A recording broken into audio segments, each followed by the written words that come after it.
Welcome to the Solid Verbal. The Solid Verbal. Come after me!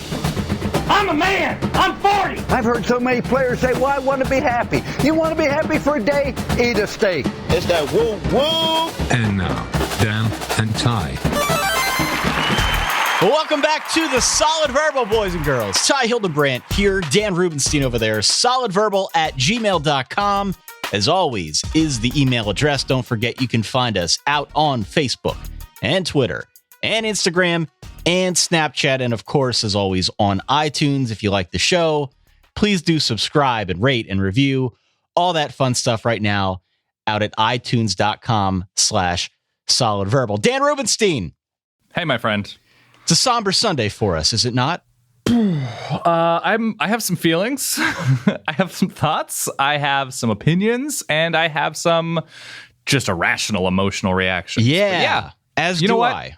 These are the best shows because this cuts to our college football core, and we're nothing if not humans, and even deeper so, bad college football humans. Just two girls in the world, man. It's true. Yeah. So week 3, right? We championed week 3 as the next great thing. It was going to be exciting compared to week 2, which didn't have a great slate, especially after week 1, which was really particularly awesome. Week 3 has now come and gone. Let me start off by asking you this. Yep. Based on what you've seen through 3 weeks, who's your top 4? Oh, that's a good question, Ty. Alabama, Louisville, still TBD on Clemson, though it was a very nice step yesterday against South Carolina State. Ohio State is in my top 4, without a doubt, after what they were able to do on the road against Oklahoma. Maybe Stanford? I'm trying to think who else. Am I missing somebody? I think Michigan State is in that conversation at this point, but again, we don't know how good Notre Dame is. You're right. They're probably on the outside looking in. I've got Washington 1 through 3 and then Bama 4. Okay. Yeah. But if I'm going to do this seriously, I'd probably go Bama, Louisville, Ohio State, and then either Houston or Washington. A little TBD on Stanford. No Stanford. I want to see more from Stanford, but Stanford did look impressive against USC. Lord knows they're going to have plenty of opportunities the remainder of the way here to establish themselves more in that conversation, but they look pretty good. I mean, with what Washington did to Rutgers, Idaho, and Portland State, you have to have them again over Stanford, who just took it to USC, allowing 1 touchdown. You have to. Fair point. You have to. I'm just saying. All right, Let's do what we always do. Let's get things started with reverbs and then dive into this whole madness of week 3. That Alabama versus Ole Miss game was brought to you by Instant Replay, the Piesman, and blood pressure medication. I have to call my loved one to make sure they didn't have heart attacks. This is Klaus from Copenhagen, Denmark. Hey, it's Jacob, and I'm in Oxford, Mississippi. Hey, Verballers, it's Mike in Toronto. This is Big Smooth checking in from Boston. Hey guys, this is Scott from Belarus. I'm watching the FSU Louisville game, and I think the best thing I've seen so far is the Pizza Hut commercial. Well, it's still in the third quarter, but I think it's already time to play this sound effect for the Florida State-Louisville game. Guess who's getting murdered? It might be time to talk to your kids about an undefeated Lamar Jackson. The Rebels are the first team in the last decade that have blown not 1, but 2 21-point leads in the first half. What's your favorite Ole Miss 21-point lead blown this year? Just watched Alabama Ole Miss. Jonathan Allen for Piesman. Jonathan Allen for Piesman. I've been trying to reach you all night. I'm a Duck fan, and I kept typing the number as 408 Verbal 2 when I should have gone for 408 Verbal 1. Just wanted to let you guys know that a 2-point conversion works 20% of the time, every time. Hey, just a note for Mark Helfrich. No one is buying your play fake on 4th and 16. And I just finished watching Michigan State pull off one of my favorite upsets ever. And Ty, I'm so sorry. Really, I'm just trying to figure out which is going to happen first.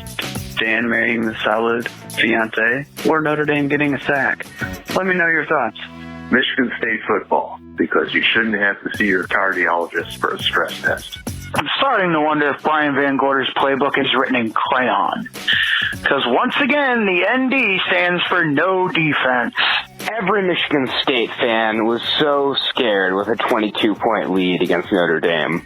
But somehow we held on, Got that win. Now, Dan, play some 1930s music for Ty. Why are people so down on the Big 12? I mean, there were some bad spots, but Nebraska beat Oregon. A&M looked good. I mean, even Mizzou and Colorado put up a good fight against some teams. Everything seems fine to me. State of Oklahoma belongs to Ohio tonight. Don't schedule North Dakota State. Just don't. At halftime of the Ohio State-Oklahoma game, it's pretty clear right now your playoff top four: Alabama, Louisville, Ohio State, and the North Dakota State University Bison. The real Hawkeyes are back. I would like you two to know that I just got back from a wedding. It is 1:48 a.m. Eastern Time, and Texas and Cal just now started the fourth quarter. It's currently 1:35 Central Time. I'm sick as a dog. I'm tired as hell. I'm waking up in 5 hours. But it's all okay because I just watched Cal knock out Texas. It's 3 a.m. on the East Coast, and I am so sad. God hates Texas. I think I'm going to drink some more to see if I can not puke. That sounds real dumb, doesn't it? We just had a party with 8 families, a total of 31 kids. My house is destroyed, and all that matters is Wake Forest is 3-0. Go Deeks. And for PJ Fleck and the Flecktones, just give them the Land of Lincoln Trophy. Wins over both Illinois and Northwestern. They own the Illini State. Thanks, guys. Stay solid. And seriously, I wish you guys knew how many people I've told to listen to the Solid Verbal this week. Like 72. I can't believe I just watched Virginia miss a 20-yard field goal and lose to UConn. I have Ole Miss, Alabama on my TV. I'm flipping to Colorado, Michigan during commercial breaks. I have Oregon, Nebraska on my iPad, and I'm following the World Cup of Hockey for some reason. I believe I have reached singularity. And after that last Michigan State touchdown, I cocked my phone back to throw it at the wall, and I thought of your story from way back in the day. And you know what? I laughed, and I didn't throw my phone on the ground. Thank you, Ty. All right, there you have it. Wow. Whew. A lot of action. I like it. Rather than talk about our own teams to start. Yes. Let's talk about the biggest games. Let's start at the very top. Yeah. I think we'd be remiss if we didn't start this whole thing off by talking about Louisville and Florida State, and we'd be remiss furthermore if we did not play this sound. Guess who just got murdered? Woo! Woohoo! Yeah. Louisville 63, Florida State 20. I was watching this game at a sports bar with a couple friends, and at one point, midway through the third quarter, when things were really getting out of hand, my friends and I looked at each other, and we wondered legitimately if Bobby Petrino would try to get to 80. Like, would he ease off the gas, or would he maybe just keep trying? Nah, that's not Bobby Petrino's style. If he could have scored 100 in this game, I think he would have. Here's how Louisville got there. Lamar Jackson, surprise, surprise, 216 and 1 touchdown passing through the air, 17 rushes, 146 yards, and 4 touchdowns on the ground. That amounts to 362 total yards and 5 more touchdowns. Far and away at this point, Dan, I think he's your Heisman frontrunner, right? Has to be. Absolutely has to be, just because of the gaudy numbers and now who he's done it against. And granted, it may turn out that Florida State is a pretty good 8-4, 9-3 team, and it won't be as impressive by the end of the year, but he can only do it against the teams on his schedule, and he is doing unfair cyborg things, which I kind of love. The other thing of note here, DeAndre Francois, he was made particularly uncomfortable in this game, and on top of that, he looked extremely tentative, even when he wasn't being rushed, which I don't think help matters. But you combine that with Dalvin Cook, who couldn't really get it going on the ground either. You put that stuff together, and it's pretty obvious to me that Florida State's offensive line, a unit that we had questions about headed into this season, they just didn't do their job against the Louisville front. Louisville dialed up a lot of pressure in this game, and it clearly took its toll on a Florida State offense that you and I both expected a lot more from in a game against Louisville. And look, people are after me. Well, why pump the brakes on Louisville? Look at what they did to Florida State. Louisville played Syracuse and Charlotte in their first 2 games. This is a pretty big step up.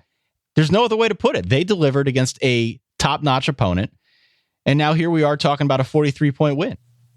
Louisville held Florida State to 2 of 13 on third down. DeAndre Francois was nothing at all mostly because of the offensive line, but he just struggled to read the Louisville pass defense. Dalvin Cook really couldn't find any room.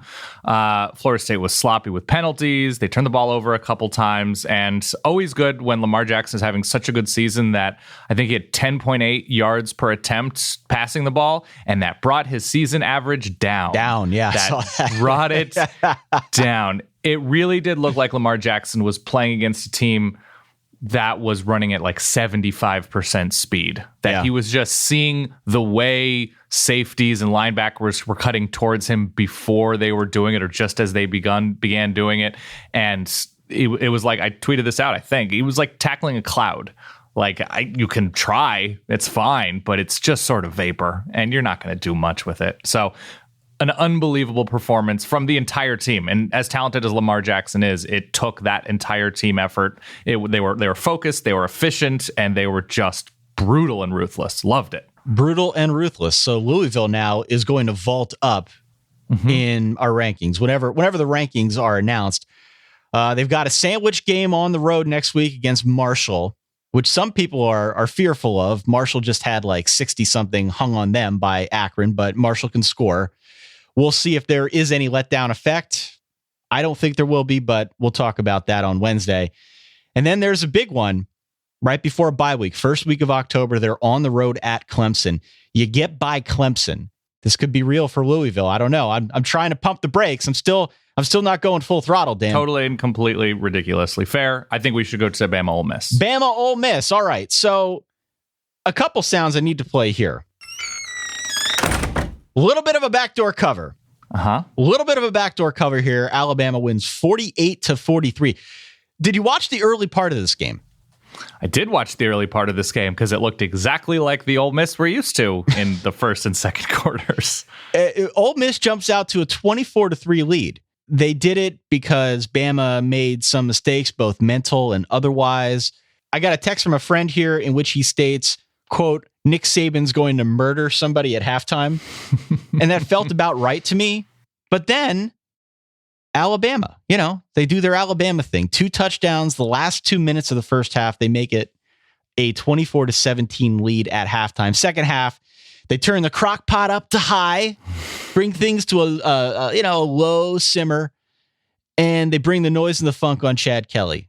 And lo and behold, a quarterback sack leads to a subsequent fumble, leads to a touchdown that ties the game 24-24. From that point on, it feels like Bama has all the momentum. And Ole Miss did fight back. And just when you think the game is over, after Jonathan Allen's 75-yard touchdown, is that a Heisman nominee, by the way? Oh, absolutely it is. Jonathan Allen returns an interception, 75 yards for a touchdown. Chad Kelly late in the game, 2 scoring drives. They recover an onside kick, do just enough to cover the point spread, but clearly not enough to win here. As again, they lose at home 48-43. Bama avenges the last 2 losses they've had against Ole Miss in winning this game. Dan. The big steps for me that Alabama took in this game, and we knew that we knew Ole Miss was not going to win going away for 4 quarters, but the fact that Alabama was able to run the ball and Cam Robinson was still sort of sloppy and undisciplined, but the interior offensive line was opening up huge holes for Damien Harris, who looks like the clear starter now. He goes for like 144 yards. Jalen Hurts, kind of sloppy downfield still, and that's to be expected with a true freshman quarterback, but he was really good on the ground, connected on a bunch of shorter throws, which was good. And the fact that Ole Miss, and this is going to sound sort of reductive, it seems like there are 2 very basic ways to beat Alabama, with the prerequisite being you have to have talent and depth at least approaching Alabama. So you can win ugly either in a shootout or in like an LSU kind of 9-6 way. You have to have an amazing defense and just stop everything. Right. Or it has to be an Ohio State type performance where you figure out a very specific weakness on the field on Alabama's defense and you do it on the ground.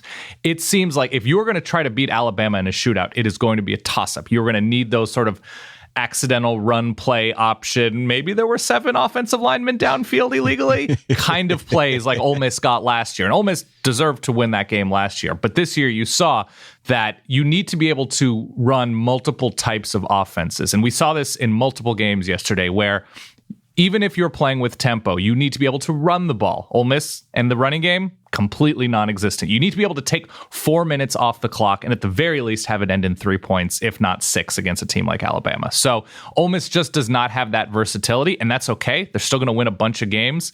Alabama's an impossible riddle to solve most of the time, and it's just a toss-up. And this is all passing over the fact that Chad Kelly is really good. Chad Kelly is really good. Really, really good. Really, really good. I was just going to get to his stat line. 421, 3 touchdowns, 1 interception.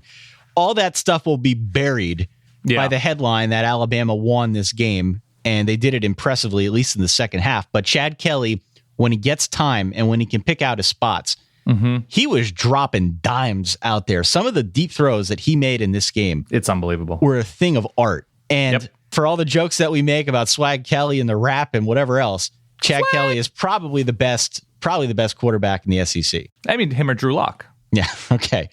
Well, first half Drew Lock. First half Drew Lock for first half Chad Kelly. I don't know. It's an interesting one. Let's go to another big one at night between Ohio State and Oklahoma. You said something interesting when you were talking about the Louisville-Florida State game. And you mentioned how it looked as if Florida State was playing at 75% speed. And that's really a good way to phrase how I felt in watching this game between Ohio State and Oklahoma. To me, it just seemed like Oklahoma wasn't as fast. Was I the only one?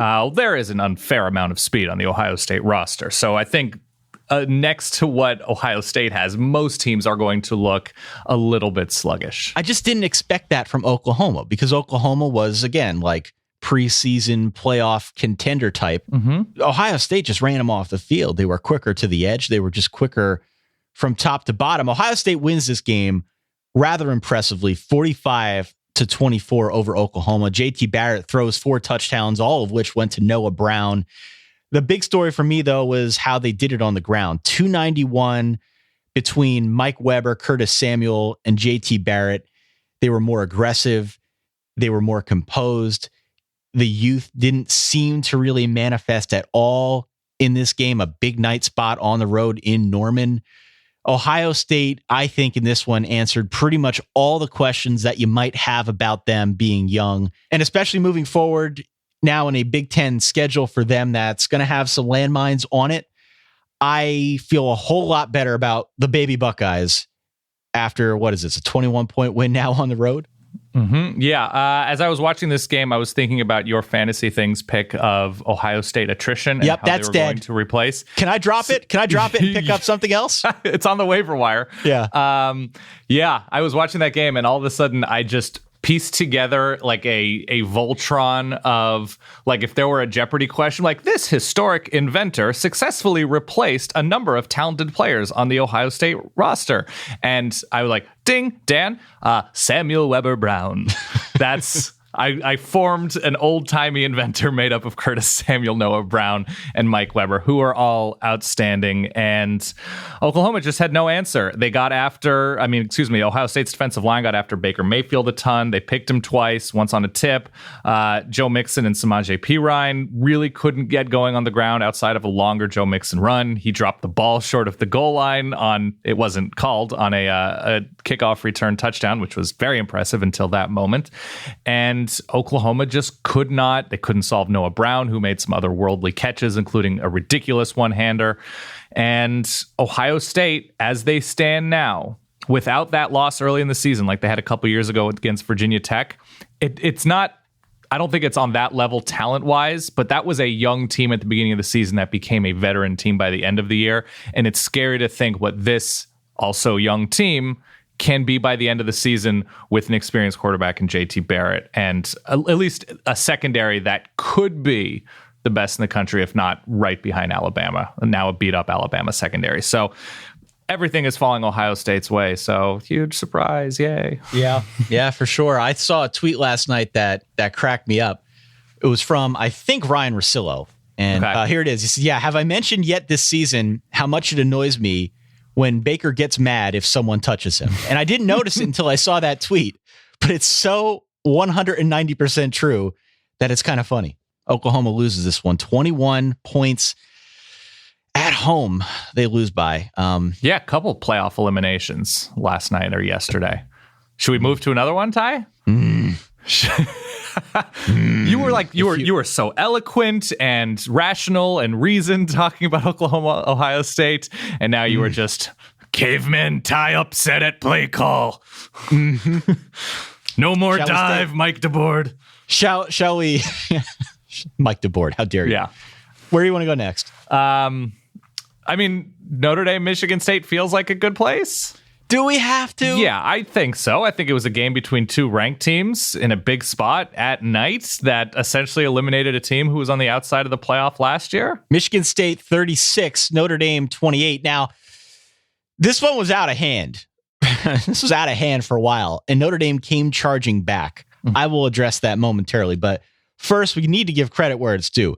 Tyler O'Connor looked solid in this game. He wasn't asked to do a whole lot. I thought he was really, really good. But I felt like Michigan State still leaned on their rushing attack way more than I expected them to in this football game. Remember in our preview, I said the way to beat Notre Dame is to stretch the field and air it out and try to take advantage of the fact that the secondary isn't all that great. They did do that, but they also had a ton of success on the ground rushing for 260 yards. They were also opportunistic. When they had plays deep in Notre Dame territory, they were able to convert. This was a team that executed on nearly everything it needed to do in order to win this football game on the road at night at Notre Dame. What else can you say about Michigan State, Dan? They were great from top to bottom, weren't great defensively late. It seemed as if, and I thought Mike Tirico and Doug Flutie did a good job pointing this out. Sometimes when your defense kind of goes into like bend but don't break mode, it's tough to dial the aggression back up. And they did struggle with that a little bit late in the game when Deshaun Kaiser started putting points up on the board. But by and large, it's tough to take anything away negative from this football game because Michigan State just threw it right at Notre Dame. They just knocked them over. It would be very difficult to say, what? Michigan State let a team back into the game in the fourth quarter? But when Notre Dame opens up their offense, they're a very difficult team to stop. In all fairness to the Notre Dame coaching staff, it is very difficult to call a creative and interesting and open offensive game. When you are underneath a blanket, underneath your bed, shivering and in fear of anything creative. I wrote down 5 bullet points that grind my gears about Notre Dame right now. It really grinds my gears. Here's what we got. Okay. First and foremost, defensive line got blown off the ball. Yeah. Still not a sack. I believe there may be one team in all of FBS that does not have a sack. They want it though, Ty. They want that. They want that sack. I should play the quest here. Yeah. Can we get a quest for one sack? Please, Brian Van Gorder and Notre Dame's defensive front. I'm picturing Jerry Tillery with a walking stick wandering through Mordor, just in search of the elusive sack. Secondly, the corners. Everyone knows that the corners can't cover. That's not anything new. They also can't tackle. Wow. My God, Cole Luke. How many? I need to see somebody's stats on this. How many freaking tackles are they going to miss? One-on-one, out wide. It wasn't a complex route tree that Tyler O'Connor was throwing into. It was hut, hike, 2 steps of a drop, throw it out wide, and let whoever Notre Dame's corner is miss the tackle, and you can run for 10 yards and a first down. That's point 2. Now we get to the offense. And while everyone's going to throw Brian Van Gorder and Notre Dame's defense under the bus for this loss, I think the real burden of guilt is on the offense because they're way too conservative. It's like, and I said this to you, it's like they're playing a video game and they've got a really good running back and they've convinced themselves that they should be able to run the football better than they can. Yeah. And they just can't get it through their heads that it's not working. Right? You run on first and second down every single solitary drive. And when you get 3 yards, you're going to lead yourself into 3rd and long. It was 3rd and long all game long, Dan.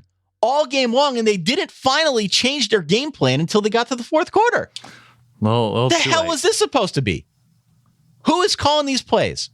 I asked Pete Sampson, our friend from Irish Illustrated, if we can do like a FOIA request or something. Up the middle. Stop it. Finally, they air it out and they come back in the game, but it was too little too late. They have no one but themselves to blame here. And then furthermore, the mistakes. Oh my God, the mistakes, the mental mistakes, not just the penalties, not just getting hit by a punt, but calling a timeout to punt if you're the coaching staff, deciding that turning the ball over to your defense which got scorched all game long, was the better move inside 3 minutes instead of giving it to Deshaun Kaiser, who was just at that point shredding the Michigan State secondary? I want to use a 4-letter word here, but I can't do it.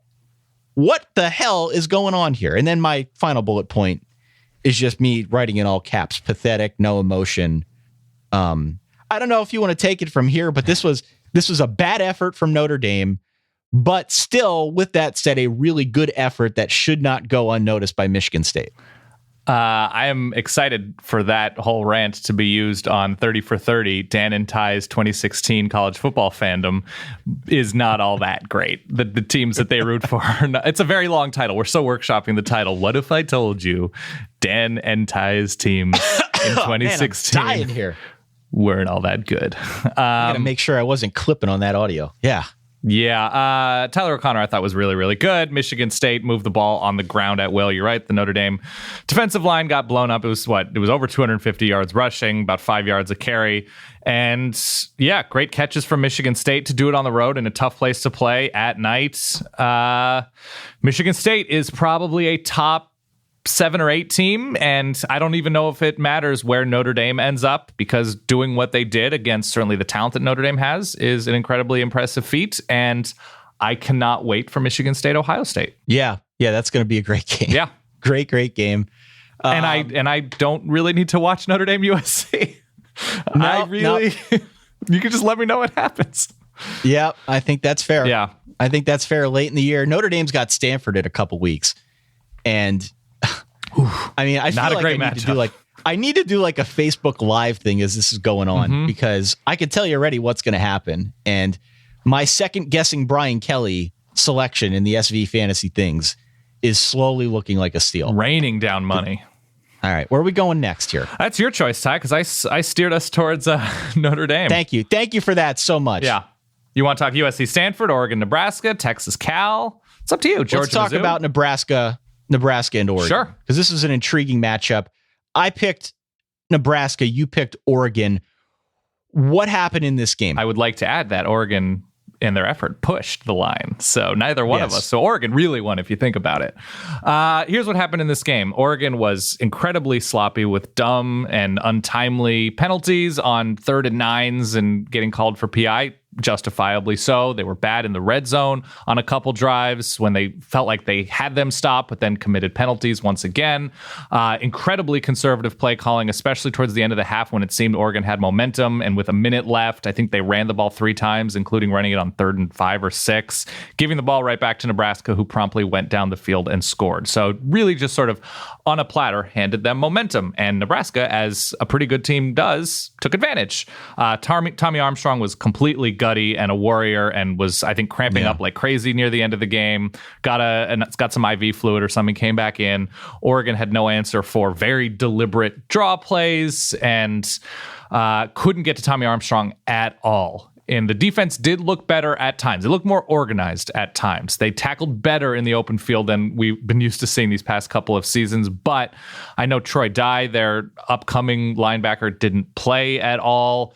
And Royce Freeman, Heisman candidate, goes down in like the first drive, and I don't know what the early reports are, but it doesn't seem like a good thing. Devin Allen, starting receiver and Olympian, he goes out on, I think, a special teams gunning play. Tyrell Crosby, their starting left tackle, goes down. But all this said, Oregon recruits and plays and has built their program to be a top 7 or 8 team, and they should have the depth to at least weather some of that. Connie Benoit was really good backing up Royce Freeman. He had like 100 yards on 6 carries, had a couple really long, impressive runs.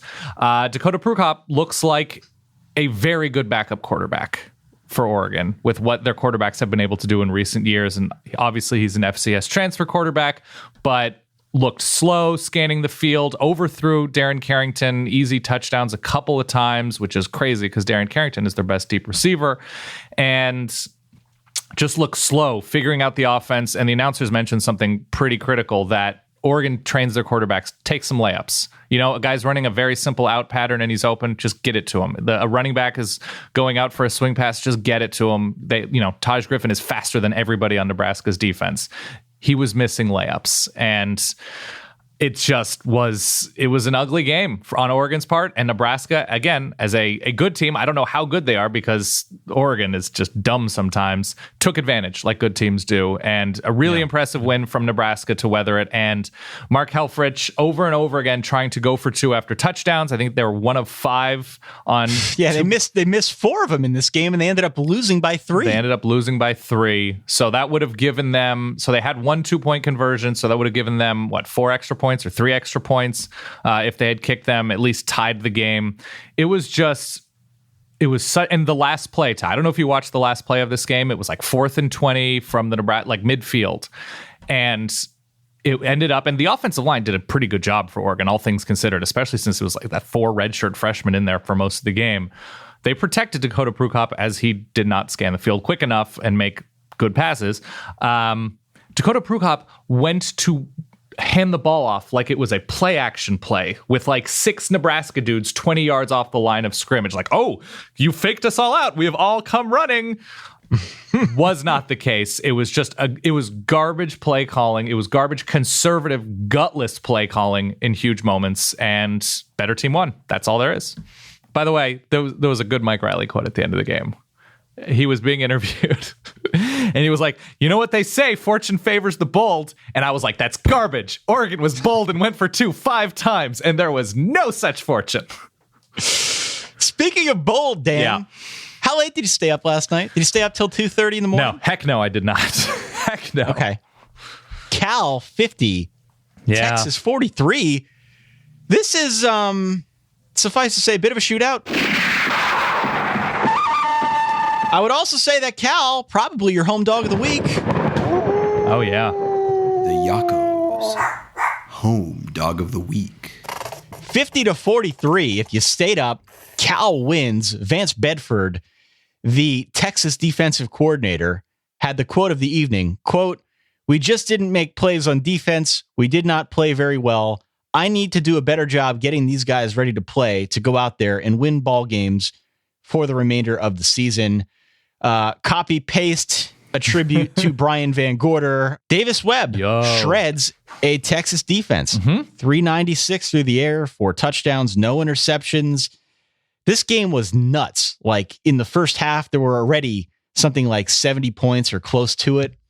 Texas defense not coming to play here. Cal, we knew their defense wasn't going to play, but Texas really offers minimal resistance. And they take it on the chin on the road at night in Cal. Still not crazy about Cal, Dan, but this was an impressive win for them. Extraordinary win for Cal. And I only watched sort of extended highlights and read up on everything this morning. I only watched probably the first half, if that, of this game, just because I'm an old man and I just don't have it in me. I'm excited to watch it all in detailed form going forward. But yeah, Davis Webb was phenomenal. Huge passes. Just there seemed to be a laser between him and Chad Hansen, former walk-on receiver, by the way, sort of showing that Cal can just develop wide receivers out of nowhere. Good for Sonny Dykes and the Bear Raid. Vic and Wary had the long run, but he was shut down a little bit or most of the time by the Texas defensive front. But yeah, we had talked about Shane Buechele's going to have a true freshman game, and he was totally pedestrian in this game. Texas, the second team of the season after my Oregon Ducks, to rush for 300 yards in a loss. So there's that. Yeah, Donta Foreman and Chris Warren were both really, really good on the ground, but Texas's secondary just had no answer. I know they're young. I know they're green, but at a certain point, they have to be put in position. The pass rush has to do them a couple of favors because Cal threw all over them. So we knew this game was going to be points and yards and fun and shootout into the night, and couldn't be happier that a Pac-12 team had a really nice day against a respectable opponent, because doesn't always happen. So I am very happy for Cal and their fans with the sort of the heartbreak that they've had these past couple of years in these shootout type situations. All right, final game before we do a sponsor break. Stanford 27, USC 10. Wow. Yeah. This was surprising to me. This was surprising not because Stanford won, but because USC really, truly feels like it doesn't have it together. And I did not expect this. I'm sure you've got plenty of quips about USC, and I would encourage you to use all of them here. But I was really taken aback by how bad USC looked on offense. It's a Stanford defense that has played pretty well, right? To put it mildly. Yeah. Pretty well over the last couple seasons. So it's not like you're going up against Notre Dame. 2016 Notre Dame. Notre Dame's had a couple of good defenses recently too. Recently in air quotes, but okay. But to only put up 10 points here against Stanford, to me, just it was really an indicator that something is still not right. Max Brown did not look great. And then on the other side of the ball, Christian McCaffrey goes off again on the first touchdown. I know you saw it. USC just totally spaces on Christian McCaffrey. Like, where's that guy at again? What number is he? Oh, he's in the end zone. Yeah, fell for a pump fake. Zips in untouched for the first touchdown of this game. And it was just a very Stanford-ish kind of game. They relied on Christian McCaffrey, didn't ask Ryan Burns to do a whole lot through the air. They win this game 27-10, Dan. USC is now, and listen, Stanford, Alabama are their two opponents. They've now played two Power 5 opponents. They're the only team in the country to score but one touchdown in two matchups against Power 5 teams. That's problematic. I do not know what to make of this USC team. Stanford played precisely how we thought they would play. USC's defense did a decent enough job on Ryan Burns. They didn't throw the ball that much because why would you when you have Christian McCaffrey and a solid lead? USC looked like they were going to start making noise in the second half. I don't think they had did they run an offensive play in the red zone in the first half? I don't think they did.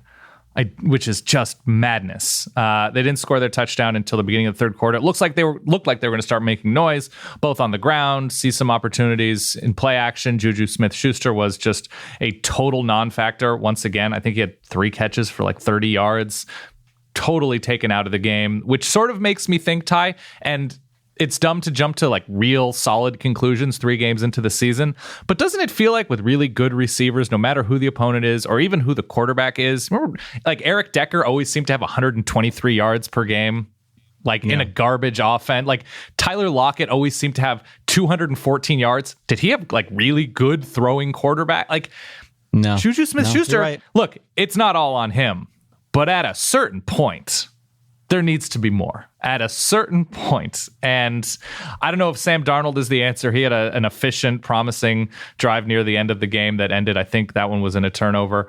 He threw a pick. But man, it's a long season. I want USC to be good. I want Pac-12 teams to be good. I want to see Ronald Jones running all over teams other than Oregon. I want to see Juju Smith-Schuster. I want to see a USC quarterback look pretty good because I just want to be entertained by this.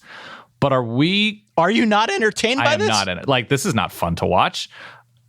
Are we closing in on a bigger Clay Helton question? Is Clay Helton Clay Tomsula? Is it Clay Heltasula? It's a fair question to ask. 1 touchdown in 8 quarters against Power 5 teams. I think we need to give him a little bit more time, just seeing as how the first 2 Power 5 games were against Alabama and Stanford. It will get easier from this point forward, but there aren't a whole lot of breaks on the schedule. And that's the thing that kind of concerns me. Even with a team like a Cal putting up 50 on Texas, there are teams scattered throughout the Pac-12 that maybe they don't play great defensively, but they can certainly score points on the offensive side of the ball. And that's kind of where I start to worry here, because this is an offense that has a ton of potential, but for sure has not delivered at all and hasn't even shown signs of delivering, Dan. Right. Now you put them in a contest where they're going to be asked to probably score a fair amount of points. Is that something they can do? Like you said, the offense is an unknown quantity. What do we have here? I don't know. And for sure, if Clay Helton can't organize this team a little better in some of those remaining games, the question needs to be asked. North Dakota State scored more touchdowns against the Iowa defense than USC has scored against Power 5 teams all year. Yeah. I want to go there, and I want to talk about Houston-Cincy as well. But we do have a sponsor read. Speaking of things that put you to sleep, let's talk about Casper. It's a sleep brand created for you. They've got one perfect mattress that they sell directly to consumers. They eliminate the commission-driven inflated prices of normal everyday mattress sales. It's an award-winning sleep surface developed in-house that has a sleek design, delivered in a small, how did they do that size box, in addition to a mattress, which Casper offers you. It's brilliant. It's great. They also now make an adaptive pillow. with soft, breathable sheets. So really, everything you need to get a good night's sleep. A quality team of in-house engineers spent thousands of hours developing this mattress for Casper. It combines springy latex and supportive memory foams for a sleep surface that's got just the right sink and just the right bounce stand. Plus, it's got a breathable design. It helps you keep cool in your sleep and regulate your temperature throughout the night. The price is right for Casper Dan mattresses, which, as you know, I know you just bought 3 mattresses, right? Absolutely. I'm a collector. Yeah. They can well go into the $1,500 range, but Casper charges just $500 for a twin size mattress, $600 for a twin XL, $750 for a full, $850 for a queen. And if you are the king of your castle, it is just $950. It is completely risk-free to try this out. They offer free delivery and free returns with a 100-night in-home trial. If you don't love it, they'll pick it up and refund everything. So here's how this works, Dan. Get $50 towards any mattress purchase by visiting casper.com/verbal and use the code VERBAL, VERBAL. Terms and conditions do apply. Again, jump on in. 100 nights risk-free in your own home. Time Magazine named them one of the best inventions in 2015.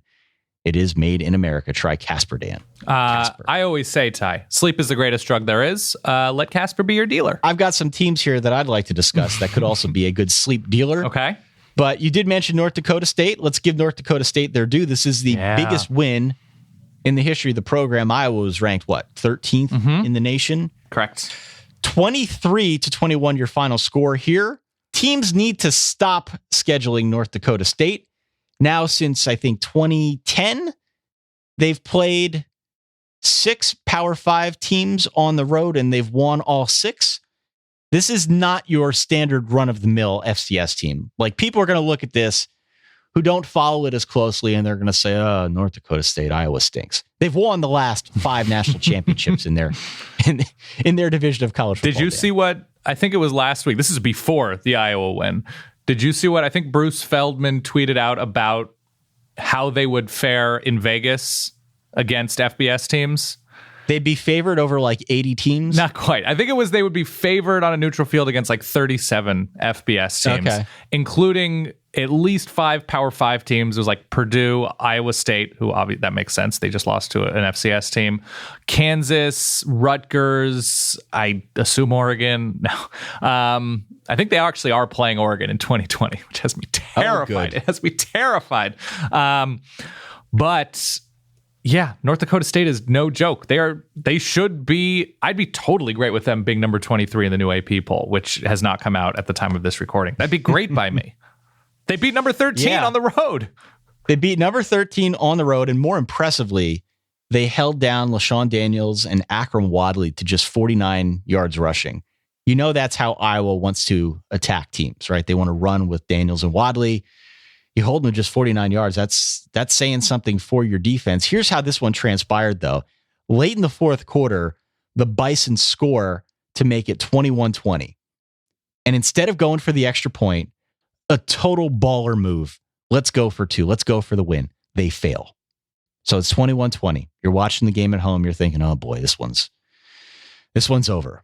Then they get the ball back. Then they kick a field goal at the gun. Just sneaks inside the right upright. They win this one 23-21. A great win for the Bison. I'm sure Bison fan everywhere. Bison, Ty. Bison. Bison with a Z, excuse me. I'm sure they erupted. Oh, yeah. With excitement here. The biggest win in program history. Good for them. You want to move to Houston-Cincy? Close game for 3.5 quarters. They win the game 40-16. The final score, I don't think, is indicative of how close this game was. Because for the most part, is it fair to say this was kind of a defensive struggle? Yeah, I think so. It was 10 all at halftime. Yeah. 10 all at halftime. I watched this after the fact because I went and saw Louis C.K. Thursday night at MSG. Oh, really cool. Good. Really, really good. But yeah, watching this game Friday, it was clear that it was a matter of time before the Cincinnati levee broke. And Houston is just so good. And you could tell Greg Ward, even though he had a really nice game, little sloppy at times, got picked twice, ran the ball a lot, not all that efficiently, but total warrior. I think, playing with a pretty bad shoulder, Greg Ward did lead this team. Houston not able to do a ton on the ground, but that defense, I don't know, and this is something I researched, Ty. This isn't out of nowhere. I don't know what deal Todd Orlando, Houston's defensive coordinator, made with the devil. But watching Houston wear bright red, devilish uniforms. Do you know how many days it has been? You can probably guess now that I've said this. How many days it has been since the Houston run defense, and this goes back to before this coaching staff was there, how many days it's been since Houston allowed 4 yards per carry in a regular season game? 666 days. November 22nd against Tulsa in 2014. That is many days. They are, by all accounts, a top 5 rush defense in college football, having played 2 real teams in Oklahoma and Cincinnati. They're not allowing 2 yards per carry. It's like them, Florida, and Miami. So teams that have more depth of talent, but man, Houston just locks you down up front. Unbelievable. Houston, by the way, I'm going to say it again, a huge matchup with Louisville late in the year. A weird confluence of events, right? Where Oklahoma decides they're going to schedule Houston in 2016. And as luck would have it, Louisville does the same. This is an interesting scenario because we often find ourselves wondering, can you non-power FBS team compete with like really good competition? And oftentimes we don't have a schedule that can prove that out for us. By dumb luck, they beat Oklahoma week 1, 33-23. By dumb luck, now they've got a matchup against Louisville, which could end up being legitimately a playoff semifinal or a playoff quarterfinal, if you want to call it that. It doesn't look as if Louisville can get by Clemson, they'll probably remain undefeated before they get to that game against Houston. I'm not fully ready to be confident in that. No. Houston, it would appear, has relatively smooth sailing from here on out. So we'll see.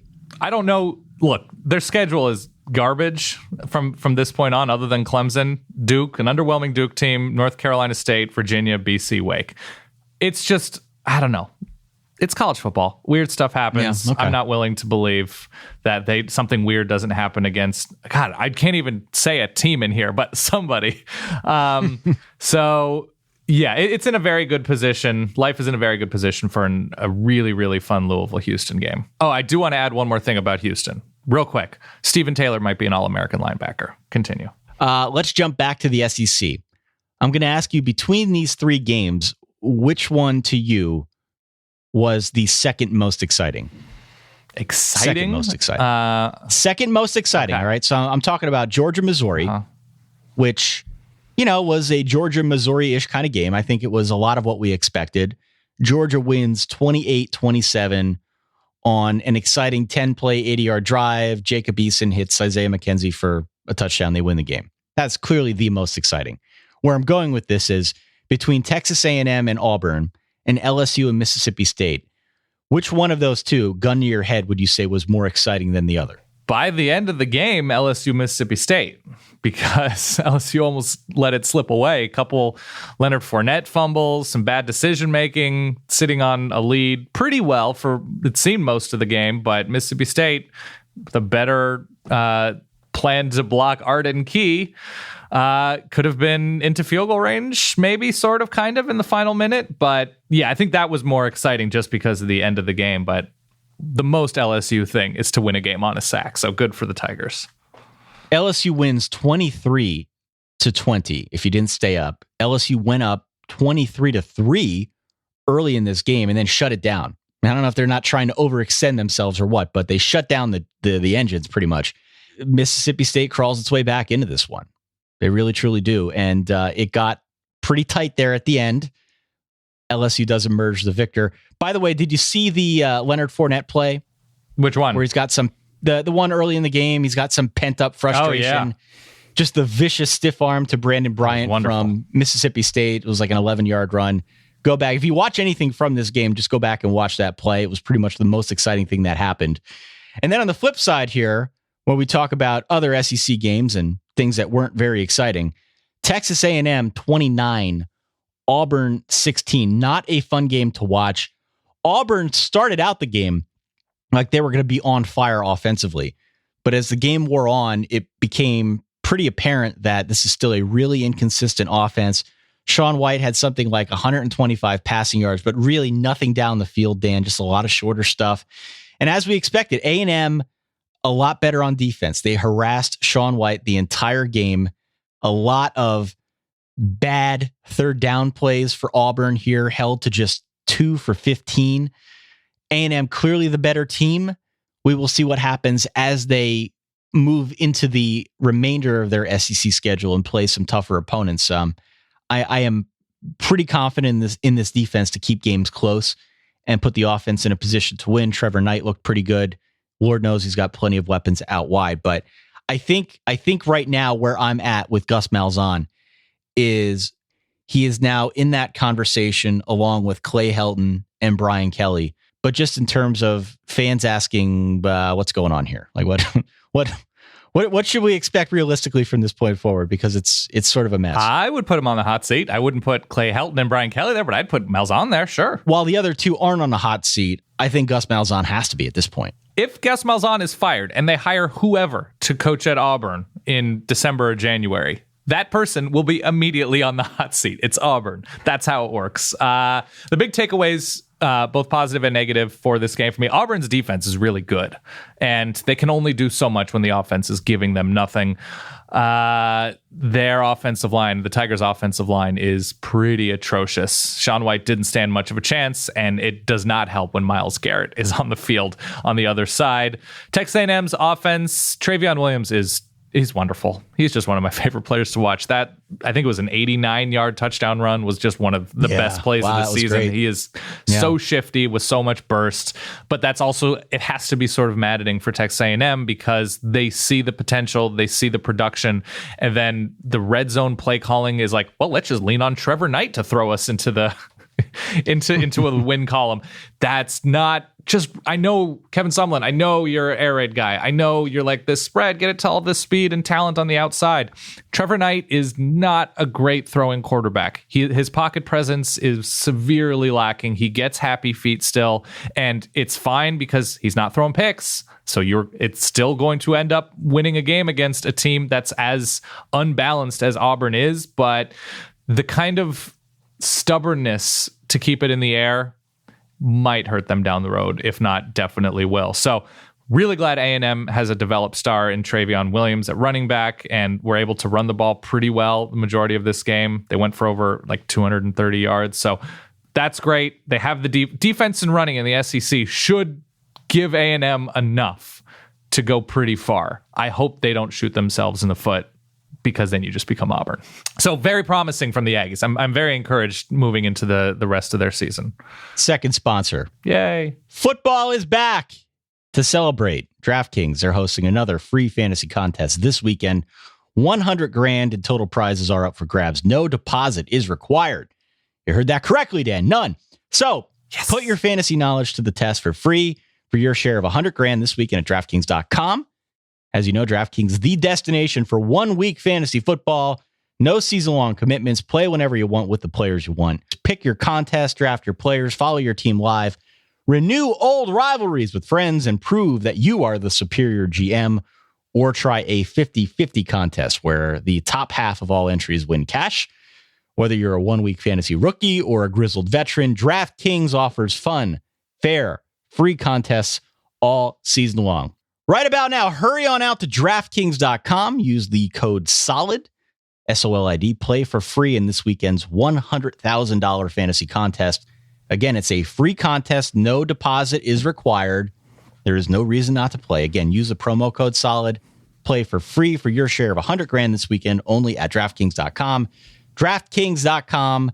As always, eligibility restrictions may apply, so see DraftKings.com for details, Dan. All right, I'm going to do that. I'm going to do that. Where would you like to go next as we speed things up? Because we still have a number of games to get through.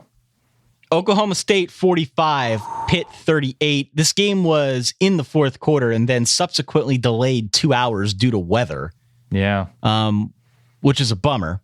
And I'm sure a chore for the training staffs of both teams. Helped Oklahoma State. Yeah, they had a monster offensive game from Mason Rudolph.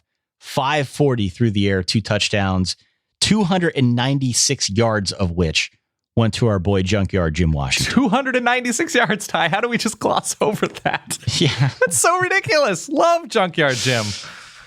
Junkyard Jim, yeah. He's physical. I think he had 9 catches for 296. That sounds right. I don't think he's not like 6'5", 230. He's 6'1", 195, baller, 200 man. Yards. He's just ridiculous. James Conner had a nice game on the ground, but just not enough to keep up with Oklahoma State. I think that was our concern headed into this game. Yeah, Nate Peterman, he honestly, he's totally fine. It's to score 45 points and still, he's just not that quarterback. Hopefully they have somebody waiting the wings, or we'll soon have a guy who, listen, Pitt's not going to need the way they play. They're not going to need to win a bunch of shootouts, Big 12 type games, but sometimes they will. And I don't think it's Nate Peterman's calling to be that guy. All right, let me run through very quickly other Big 12 action. TCU 41, Iowa State 20. Okay. Baylor 38, Rice 10. This was on Friday night. Baylor actually looked kind of sloppy early. Yeah, very slow. That's been their MO as of late, but after about a quarter or so, they were able to get things moving. KD Cannon had over 200 yards receiving for Baylor. That's pretty good. Kansas State 56, Florida Atlantic 7.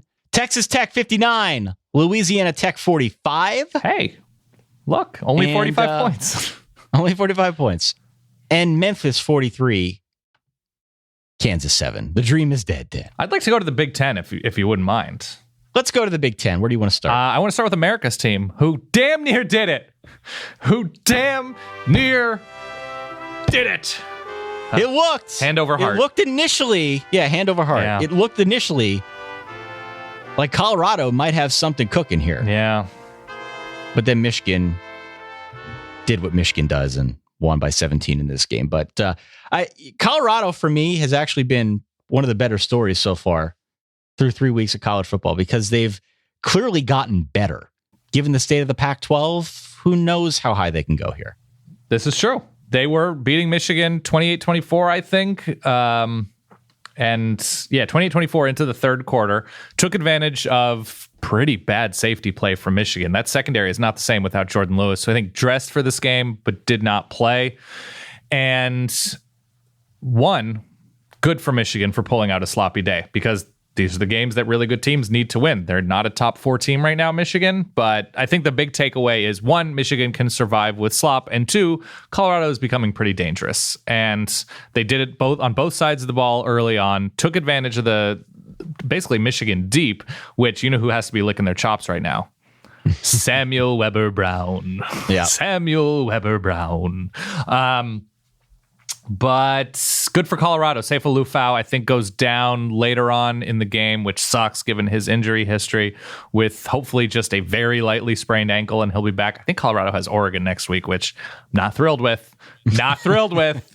Because I do want to see Colorado play well this year. Other than that, good for Michigan. They got an unbelievable performance out of Jabril Peppers, an all-purpose performance on both sides of the ball. And I think he had 9 or 10 tackles, 3 or 4 tackles for a loss, 150, 60, 70 all-purpose yards, touchdown. So Michigan has the talent. They have the stars. Wilton Speight started off very slowly, but eventually found some degree of footing. And Michigan will be fine.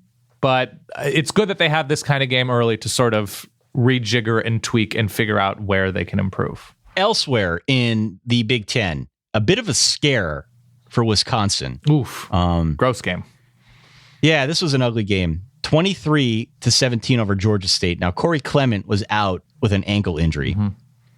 But in terms of their other offense, Bart Houston was pulled in this game because he wasn't very good, in favor of Alex Hornibrook. He came in the third quarter, I think, led 3 scoring drives, which is exactly what Wisconsin needed at the time.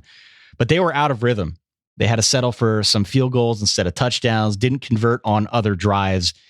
Not the kind of showing that a quote-unquote top 10 team is expected to have against a team like a Georgia State, who, let's be honest, is not a meteor headed towards other FBS competition. For Wisconsin, I was not high on Wisconsin. You weren't either as we entered this season. Too many question marks across the board. The defense remains pretty solid, but offensively, what can they do against better Big Ten competition? That's sort of going to be the question moving forward. Yeah, absolutely. Would not surprise me if Alex Hornibrook is the quarterback moving forward. Is he a redshirt freshman? He's young. He's young, yeah. So interested to see what direction Wisconsin goes in, because they have the defense to go far. They should have the running game. Taiwan Deal and Ogunbuwale. I don't know. I need to update my pronunciation ability, but decent enough on the ground. Not a typical Wisconsin performance, sort of underwhelming, but they could afford to load the box against Bart Houston and his struggles. So good for Wisconsin, and their offense isn't all that special right now, but if they can lean on efficiency on defense and running the ball, they'll be all right for now. And then Penn State 34, Temple 27. You going to play the sounds? What sound do you want? I want the backdoor cover sound, Ty. This game really ticked me off. Oh, man. Really ticked me off. This is a lock. They're going to blow the doors off them. They should have. This game should not have been a 7-point spread. Okay. All right. The line was 9. Penn State should have won by more than a touchdown. Easily, I think, could have won this game by 17. A lot of missed opportunities in the first half. But to Temple's credit, they fought back. Penn State did sort of let Temple back in this one late. I was impressed by Sacrum Barkley, because I'm always impressed by Sacrum Barkley. Right. Whenever he gets an opening, he's able to exploit it and do something exciting. The problem is that the offensive line still is not good enough to consistently create those openings for him. Yeah. And so he strikes me as the kind of guy who's going to be a baller when he gets to the NFL, but probably in college will never have the stat line to back up wherever he gets selected. Penn State offensively, I thought, continued to improve, continued to develop rhythm in this new offense under Joe Moorhead. Yeah, I think that's all correct. And I believe I had this cover. I believe I had it. Shut up. Sacrum Barkley was very good. In the one opportunity he basically had in this game, it was like a 50-yard touchdown run. Yes. Yeah. Yeah, he definitely has the feel of like Sacrum Barkley fell to the 4th round. Sacrum Barkley's a Pro Bowler. How did this exactly? How did this happen? Like, who could have seen that? Yes, we could have seen this coming. Ty, may I ask you this? Yeah. How many undefeated seasons as a head coach did DJ Durkin have before appearing on the Solid Verbal? I believe that'd be 0 because he was not a head coach before appearing on Solid Verbal. Maryland is now 3-0. Nice win in double overtime against UCF. Northwestern beat Duke. That's a thing. Okay. Aside from that, Illinois looked ugly in a loss to Western Michigan. Row that boat, PJ Fleck. Rutgers won a game against an FBS team, which let's not take that lightly. And can I tell you how bad it's gotten very quickly? Yeah. How bad it's gotten among Notre Dame fans when watching this defense? Okay. There were people actively rooting, not only on Twitter, but also on message boards for something horrible to happen at New Mexico, that Bob Davie would get fired. No. Imagine this. Bob Davie gets fired at New Mexico and then rehired as defensive coordinator at Notre Dame. Yeah, that would be. That's where we've gotten. That would be something. Should be pointed out that I was extraordinarily wrong about App State, and that's just because I'm a saucy man at heart, Ty. I am a saucy man at heart. You are. Good guy, though. Miami, as it turns out, has a very good coach in Mark Richt, and had an excellent game plan going on the road against, granted, not a Power 5 team, but App State has certainly caused some. I'm not even talking about Michigan 2007. This is a talented team that has had some success playing within their own conference. But Miami went tempo early on. The defense was swarming. They made big plays. Brad Kaya was really, really good in this game. Yeah, and he's good. The fact that Miami was so good defensively against the run, against a tricky offense, I think is pretty significant moving forward for the Hurricanes. So again, this is another team I'm encouraged by. They haven't played anybody really yet, so it's hard to tell, just at least on a Power 5 level, but they have another tricky offensive team in Georgia Tech, who themselves beat a good defense in Vanderbilt's defense. And I think it's at Georgia Tech, though I think it's after a bye. So Miami's in a good place. Their schedule's about to get pretty rough. I think consecutively after App State, it's at Georgia Tech, Florida State, North Carolina, at Virginia Tech, who themselves had a nice offensive day. They go to Notre Dame, which, who knows, and then Pitt. So it's about to get very real, and am excited to see what the Canes can do. This Miami team probably beats Notre Dame right now. Yeah. They probably beat Notre Dame with their ability to pass with Brad Kaya. Mm-hmm. Yeah, not a doubt about it. All right, elsewhere, let's see. Clemson won 59-0.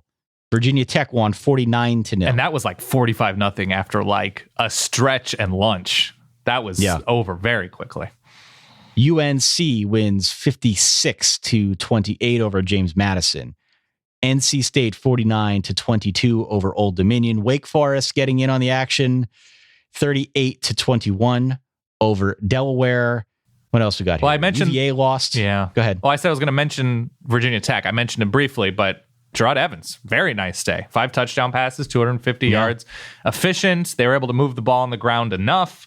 Virginia Tech, slowly but surely, getting better, and it helps to have Isaiah Ford, who is a really, really, really good receiver. So good for the Hokies. Elsewhere in ACC action, UConn beats Virginia, and USF beats Syracuse by 25.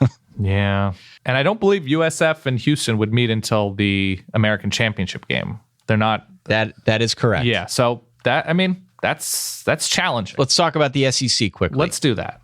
Florida 32, North Texas 0.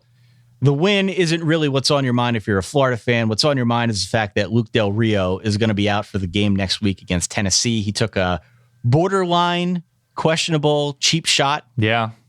And hurt his knee in this game, so he'll be out next week against Tennessee. I don't know if that's a huge deal, though, because Tennessee again struggled, this time against Ohio. Tennessee wins 28-19 over Ohio, but again, not impressive for the Vols. It was 21-19, relatively late, and Tennessee was just sloppy. Tennessee was very sloppy. A good game on the ground. Josh Dobbs finally looked okay near the end of the game, made a couple of nice throws, but the play calling was once again bad. They're beat up on defense now, but even so, the defense really pulled through for this game for Tennessee, because Tennessee is not a complete team. They just are not. As for the Florida thing, 2 points. One, Florida in the blue tops and orange pants looked great. Awesome. It's an amazing look. Awesome. 2, that defense is wonderful. North Texas isn't any good, but defense was great. And 3, I hope Luke Del Rio gets healthy really quickly, but I think Florida's number 2 is Austin Appleby. Yep. And LSU's number 1 is definitely Danny Etling right now. It's the Purdue takeover of the SEC. How did we get to this point that we're having 2 Purdue transfers square off against each other? I hope it's not the case, because that would mean Luke Del Rio got healthy and is all right. That game is on October 8th, so not super far away. The hopes and dreams of a Purdue quarterback matchup in the SEC are very real. All right.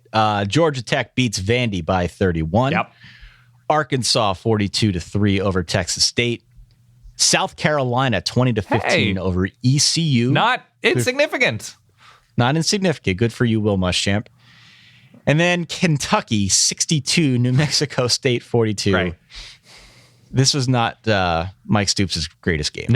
No, I would say it was not. But hey, look, Mike Stoops won, so there's a thing. And finally, Washington State 56, Idaho 6. ASU 32, UTSA 28. Very close. Oregon State 37-7 over Idaho State. Washington 41-3 over Portland State. Your playoff team, Washington. I mean, America's playoff team. America's playoff team. Arizona beat Hawaii. Utah beat San Jose State. And UCLA. Oh, no. BYU, no. UCLA went up 17-0 on BYU. You ask yourself, how many points would BYU need to score in order to beat UCLA? Yeah. The answer, of course, was 18. BYU falls short of not only that, but in scoring 14 points, also the 20-point quest that is ongoing in this college football season, Dan. You know, when you do the dishes, and I'm assuming you have a compactor of some kind in your sink, but sometimes it'll like bubble up with, if you're not running it, it'll bubble up with just like gross sludge, and you're like, oh well, I've got to. So I can't help think of UCLA's offensive line when I see that sludge. Holy crap, were they bad? Josh Rosen was running for his life constantly, and the bad thing about Josh Rosen running for his life, for some reason, he's pretty calm in the pocket, scans the field pretty well. He's a little stubborn and forces throws sometimes, but when he gets flushed out of the pocket, he goes into screw it, I'm forcing throws mode. And Look, he makes those throws that the scouts are drooling over, Ty. He does make those throws, but UCLA is not all that good when Josh Rosen is like, I have to do this all myself. Yeah. UCLA could not run the ball at all. UCLA's defense, though, especially against BYU on the ground, they held down Taysom Hill and Jamal Williams to an extraordinary extent. So that was a very nice thing to see for UCLA. Some untimely penalties again for the Bruins, not as much as usual, but a sloppy win. A win is a win. They held BYU away from 17, 18, 19 points. And that, listen, go on the road and do that, survive in advance. But there are some definite concerns about college football in Los Angeles. All right. And that does it, Dan. I think we've covered pretty much all the action. Okay, so Colgate just stomped Yale. Lafayette barely lost to Princeton. That's respectable. Lehigh did win against Penn 49-28. Cornell 24-16 over the Nellies of Bucknell. I mean, double Nelly Bowl. And Albany took it to Holy Cross. I know we got some Crusaders fans out there. Sorry about that. Albany is a power that should not be messed with. Everybody knows that. So there we are. That's all I have. All right. Fun week 3. Oh, I do have one more thing. I'm sorry to interrupt you, Ty. No, go ahead. I'm recording this in the SB Nation office, which does not have air conditioning over the weekends, and I have been recording this whole thing, jokes on you, listener, without a shirt on. Really? Yeah. And there was a guy on a ladder in the building next door who gave me a look, and I'm flattered, Ty. I am flattered. I have been working. Wow. Yeah. The things we do. Yep. It's not even 10 o'clock. In the name of content. I'm not even sure I'm awake. Yeah, this one's an early one. But hey, fun show, Ty. I had a blast, even though I had to discuss Oregon, Nebraska. So that's a testament to you and how good you are at what you do. And Michigan State, Notre Dame for that matter. Yeah. Let's let these people have a good early week. Go enjoy your week. We will be back on Wednesday. We'll talk about week 4, which isn't quite as crazy as week 3, but is still setting up pretty well. A bunch of cool games going on. We will discuss that and more on the show. Maybe I'll even cook up some sounds in time for that show. Yeah, awesome. I'm planning. For that, go over there, Dan Rubenstein. For myself, Ty Hildebrand, thanks again for tuning into the show. Catch you all in a few days. In the meantime, stay solid. Peace.